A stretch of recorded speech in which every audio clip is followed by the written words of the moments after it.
Praise the Lord. आप सभी को जय मसीह की।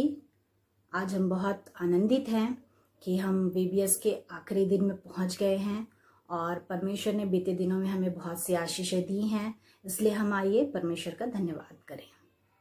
धन्यवाद धन्यवाद धन्यवाद स्वर्गीय व परमेश्वर पिता, अनुग्रहकारी परमेश्वर, मैं आपका धन्यवाद करती हूँ प्रभु जी बीते दिनों के लिए कि बीते 4 दिन में परमेश्वर पिता आपने हमारी सहायता की। हर एक बातों को सीखने के लिए आपने बच्चों की सहायता की प्रभु जी। आपने हम सबको आशीष दी प्रभु, मैं आपका धन्यवाद करती हूँ। आज जब परमेश्वर पिता फिर से हम प्रभु जी इन विषयों को लेकर परमेश्वर पिता मनन करने बैठे हैं कि परमेश्वर पिता हमें आपसे प्रेम किस प्रकार से करना चाहिए और आपकी इच्छाओं को किस प्रकार से पूरा करना चाहिए। प्रभु यह सब सीखने के लिए मुझे और सारे बच्चों को परमेश्वर पिता आप सामर्थ्य दीजिए। परमेश्वर पिता आज के तमाम बातों को और इन वचनों को आपके हाथों में सौंपती हूँ प्रभु जी। हर एक कार्य परमेश्वर पिता हमारा आपकी इच्छा के अनुसार होने पाए, हमारे जीवन में परमेश्वर पिता आपकी इच्छा पूरी होने पाए प्रभु जी। हर एक बच्चे परमेश्वर पिता जो इस व्हाट्सएप ग्रुप के माध्यम से VBS को अटेंड करते हैं, आप उन्हें आशीष दीजिए। निश्चय परमेश्वर पिता आपने 4 दिनों में उन्हें आशीष दी है प्रभु जी। आगे भी परमेश्वर पिता आप ही उनके मददगार और सहायक बनिए। ये सारी विनती मैं यीशु नासरी के नाम से मांगती हूँ, आमीन। प्रियो, आज का जो हमारा विषय है वह है भवन निर्माणकर्ता सुलेमान। सुलेमान एक राजा था और इसके बारे में आप सभी जानते हैं कि वह बहुत ही बुद्धिमान था और यही कारण है शायद कि परमेश्वर ने बुद्धिमान होने के कारण उसे अपने भवन बनाने के लिए चुना, क्योंकि यह काम जो भवन बनाने का था ये दाऊद करना चाहता था। सुलेमान का जो पिता था दाऊद, वह चाहता था कि वह परमेश्वर के लिए भवन बनाए, लेकिन परमेश्वर ने उसके बेटे सुलेमान को चुना कि वो उसके भवन का निर्माण करे। सुलेमान को परमेश्वर ने अपना मंदिर बनाने के लिए एक नमूना दिखाया और उसे यहोवा से जो नमूना मिला उसके अनुसार उसने उस भवन को बनाना शुरू किया। इससे पहले परमेश्वर का जो वचन का संदूक था वो तंबू में रखा गया था और जो तंबू बनाने का कार्य था, परमेश्वर के लिए निवास स्थान बनाने का कार्य था, उसे मूसा ने किया और मूसा को परमेश्वर ने बुद्धि दी, वहां काम करने वाले लोगों को परमेश्वर ने बुद्धि दी।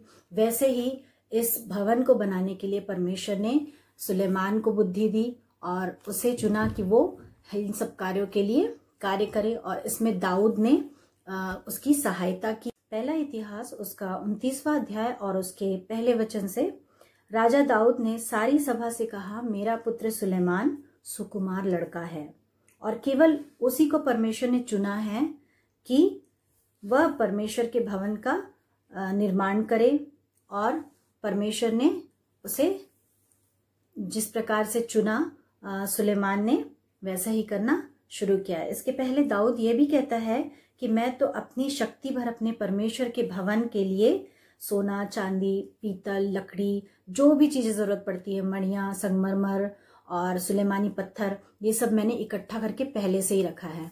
क्यों? क्योंकि दाऊद चाहता था कि वो परमेश्वर का भवन बनाए, परंतु वो नहीं बना पाता। फिर भी उसने जो सामान इकट्ठा करके रखा था और उसके अलावा वो अपनी निज संपत्ति, उसके पास जितना धन संपत्ति, सोना, चांदी, पीतल, जितना भी उसके पास था, वो सब कुछ मैं परमेश्वर के भवन के निर्माण के लिए देता हूं, ऐसा वह कहता है। और लोगों से, इसराइलियों से वो आग्रह भी करता है कि वो भी जो भी कुछ उनके पास है देना चाहते हैं परमेश्वर के भवन के लिए, वो लेकर आए। और वैसा ही ठीक लोग करते हैं। इसराइल के जो प्रधान थे, याजक थे, वो लोगों के पास जितना कुछ सोना, चांदी और मणि थे, वो सब परमेश्वर के भवन के लिए लेकर आते हैं और खुशी से, बड़े हर्ष से इस भवन को बनाने के लिए अपना संपत्ति और ये सोना चांदी देते हैं। करीबन सुलेमान को राजा बने 3 साल हो जाते हैं। उसके बाद वह मंदिर बनाने का कार्य शुरू करता है और करीबन 7.5 साल लग जाते हैं इस मंदिर को बनाने में। और इस मंदिर को बनाने के लिए बहुत लोगों की जरूरत पड़ती है, लाखों लोग उसे बनाने का कार्य करते हैं और बहुत पैसा इसमें लगता भी है, क्योंकि उसमें सोने चांदी बहुत इस्तेमाल हुए। क्योंकि परमेश्वर अपने पहले तंबू में भी जिन सामानों को बनाने की आज्ञा दी थी, उसमें भी परमेश्वर ने कहा था कि सोना और चांदी मढ़ना और जैसा जैसा परमेश्वर ने कहा वैसा वैसा सुलेमान ने भी किया, और सोने और चांदी से मंदिरों में उन्होंने जहां जहां परमेश्वर ने कहा वैसे वैसे सोने और चांदियों को, पीतल को मढ़ा, और इसमें बहुत सा सोना चांदी और पैसा लगा। मंदिर में 2 कमरे थे, वैसे ही जैसे यहोवा के तंबू में थे, लेकिन मंदिर के कमरे तंबू के कमरे से 2 गुना बड़े थे। सुलेमान ने मंदिर के अंदर वाले दरवाजे में वाचा का संदूक रखा। 2 कमरे थे, दोनों कमरे के अंदर, मतलब पहले कमरे के बाद जो दरवाजा लगा हुआ था उसके अंदर वाले कमरे में उस संदूक को, जो वाचा का संदूक है, उसे रखा गया। और उस संदूक में क्या था? उस संदूक में वही 2 पटिया थी जिसे परमेश्वर ने मूसा को दिया था। जब मंदिर बनकर तैयार हो गया तो लोगों ने खुशियां मनाई। सुलेमान ने मंदिर के सामने घुटने टेककर यहोवा से प्रार्थना की। जैसा कि आप जानते हैं, सुलेमान परमेश्वर से प्रेम करते थे, और जैसे दाऊद ने सुलेमान को सिखाया था। अगर हम पहला इतिहास उसके 28वें अध्याय को हम देखें तो 28 अध्याय के 90 पद को अगर हम देखें तो उसमें कुछ इस प्रकार से दाऊद अपने बेटे से कह रहा है कि तू अपने पिता के परमेश्वर का ज्ञान रख और खरे मन और प्रसन्न जीव से उसकी सेवा करता रहे, क्योंकि यहोवा मन को जांचता है। यदि तू उसकी खोज में रहे तो वह तुझको मिलेगा, परंतु यदि तू उसको त्याग दे तो वह सदा के लिए तुझको छोड़ देगा। अब चौकस रह, यहोवा ने तुझे एक ऐसा भवन बनाने को चुन लिया है जो पवित्र स्थान ठहरेगा। और इन सब बातों को याद रखकर सुलेमान परमेश्वर का भय मानता है, और जैसा परमेश्वर की इच्छा रहती है, जैसा परमेश्वर चाहते हैं, वैसा कार्य वो करता है। और यह सब करने के बाद जब सुलेमान ने अब परमेश्वर के भवन के बनने के बाद वेदी के सामने जाकर के प्रार्थना किया, है ना, और यहोवा से कहा तू इतना महान है कि स्वर्ग भी तेरे लिए छोटा पड़ता है, फिर तू इस मंदिर में कैसे समा सकता है। हे मेरे परमेश्वर, जब भी कोई इस मंदिर की तरफ मुख करके तुझसे प्रार्थना करे तो तू उसकी विनती को जरूर सुनना। जैसे ही सुलेमान ने अपनी प्रार्थना खत्म की, आसमान से आग बरसी, और वे सारे जानवर जिन्हें बलि चढ़ाने के लिए वेदी के पास रखा गया था, क्योंकि परमेश्वर मेल बलि, होम बलि, ये सारी बलियों को चढ़ाने के लिए इस्राएलियों को कहा करते थे। और ठीक वैसे ही जैसे परमेश्वर का मंदिर बनकर तैयार हुआ, सारे इस्राएली बलि चढ़ाने के लिए जानवरों को लेकर वेदी के सामने आए थे, और परमेश्वर ने सुलेमान की प्रार्थना को सुनकर आग बरसाया, और उस आग में जितने जानवर थे वो जलकर भस्म हो गए। अर्थात परमेश्वर ने उन सारे बलियों को जो वेदी के पास रखा गया था उसे ग्रहण कर लिया। उसके बाद यहोवा की तरफ से एक तेज रोशनी आई जिससे पूरा मंदिर उजाला हो गया।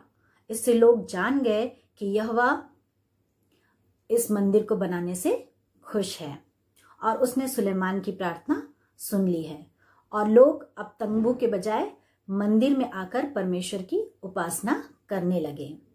सुलेमान कई सालों तक बुद्धिमानी से राज्य करता रहा, और लोग भी उसके इस कार्य से, उसके राज्य में बहुत खुश थे, है ना। क्यों? क्योंकि सुलेमान ने परमेश्वर के भवन को बनाया था, और परमेश्वर ने जैसे दाऊद को आज्ञा दी थी, दाऊद ने अपने बेटे को शिक्षा दी, और उसके बेटे ने उस शिक्षा को ग्रहण की और परमेश्वर के भय को माना, और इस भवन को बनाने के लिए सहज तैयार हुआ। परमेश्वर की इच्छा को उसने पूरी की, और परमेश्वर ने सुलेमान को आशीष दी। आज हमने क्या सीखा?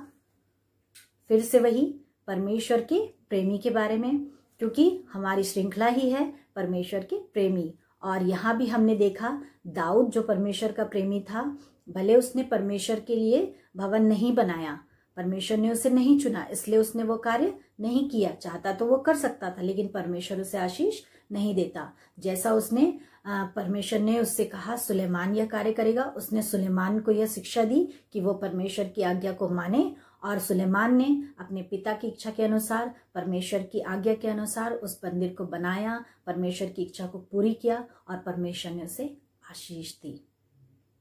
और आज का हमारा जो मुखाग्र पद है वो पाया जाता है भजन संहिता 122 और उसका पहला पद।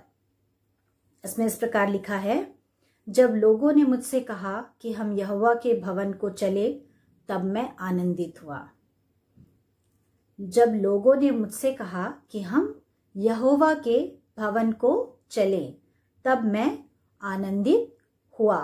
यह पाया जाता है भजन संहिता उसका 122 अध्याय के पहले पद में। हाँ प्रियो, हम भी जब परमेश्वर के भवन को जाते हैं तो आनंदित होते हैं, और वैसे ही सारे इस्राएली भी अपने बीच में परमेश्वर के मंदिर को देखकर बहुत ही आनंदित हुए। जिस कार्य को परमेश्वर ने उन्हें करने के लिए कहा, सुलेमान ने जब उस कार्य को पूरा किया तो उसे भी आनंद हुआ होगा, और निश्चय परमेश्वर ने उसे बहुत आशीषें दी।